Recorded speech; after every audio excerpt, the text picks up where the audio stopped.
Well, good morning, everyone. It appears to be a good day for installations. And it's a happy thing that this morning we stand together in the reflected light and hope and promise of the new Bishop of Rome, Pope Francis.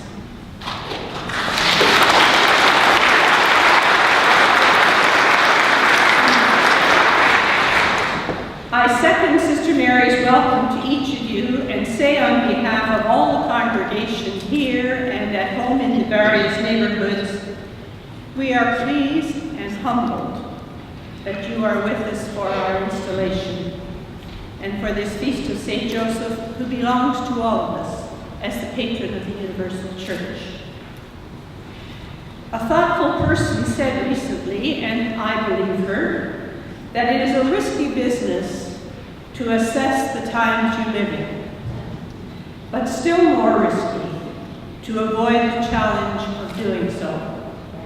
And we are here today because inasmuch as we are able, we are trying to see and to see through this moment in our history.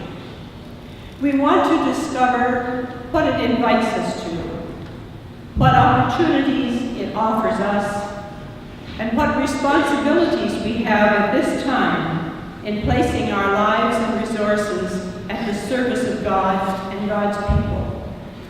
Almost 50 years ago, in 1965, our beloved church gave to vowed religious an extra special mandate to do this task. The Second Vatican Council, guided by the Holy Spirit, explicitly directed us to read the signs of the times and in true gospel fashion reorient certain aspects of our lives to meet the needs and the opportunities we discerned. This obedience has brought us, not without pain, more deeply into who it is we are and are called to be in this moment. I believe I can say that the process has opened wider our hearts and minds to the joys and hopes, the griefs and anxieties of the people of this age. It has led us more deeply into the mysteries of the universe, revealed through science and theology. It has led us through faith and experience and ongoing revelation to approach with greater awe and greater joy the ultimate mystery of a compassionate God.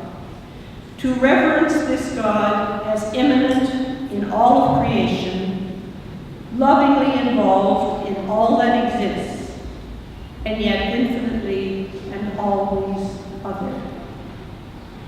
We have come, I believe, to a more profound faith in Jesus the Christ as the primary expression of God's self-involvement with the world from the beginning.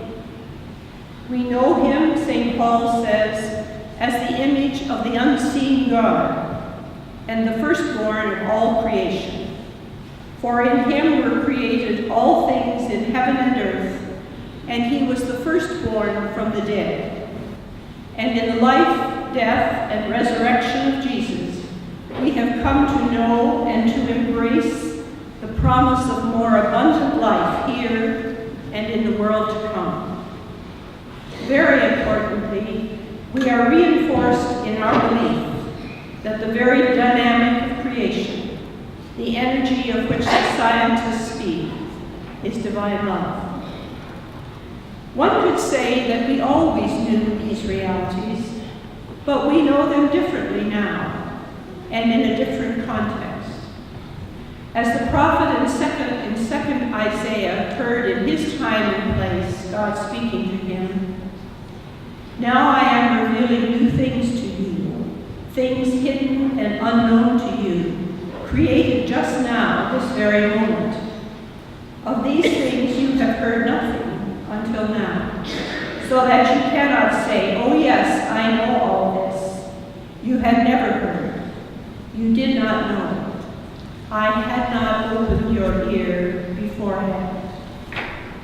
Because not only did our understanding of many things deepen, but our context has changed in those decades. Something else has been happening while our faith lives, our lifestyles, our theology, and our spirituality were evolving.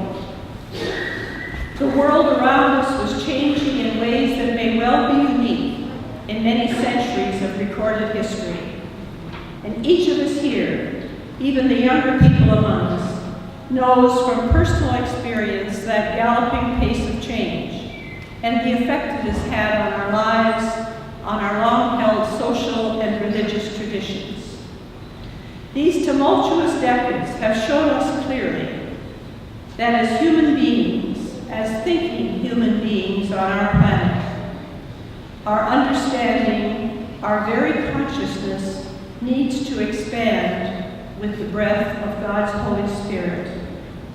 Our consciousness needs to evolve so we can wisely and bravely go where God is inviting us into what promises to be a very different future.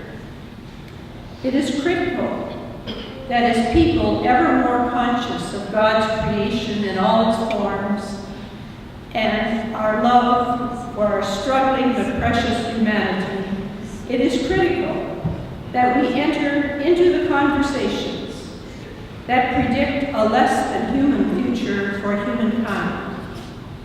As those who are younger among us will know, there is predicted a cyber consciousness born of the almost total absorption into the virtual world that science, aided by technology, creates and promises. With our ears now being opened, we have choices to make.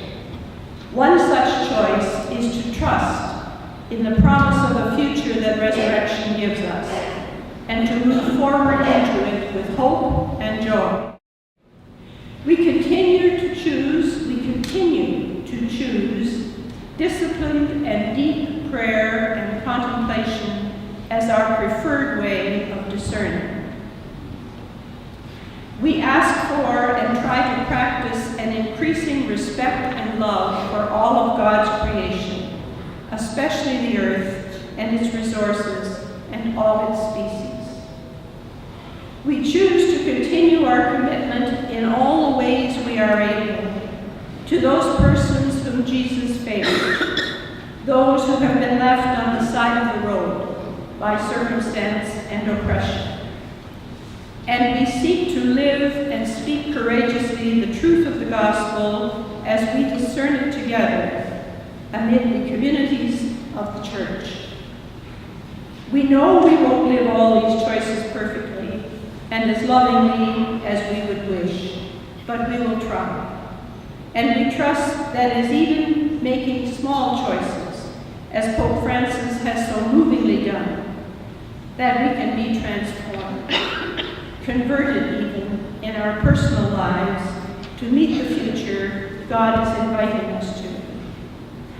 This morning, we express the hope that we can continue to stand together with all of you in imagining and hoping the new love story of creation and incarnation that God is opening our ears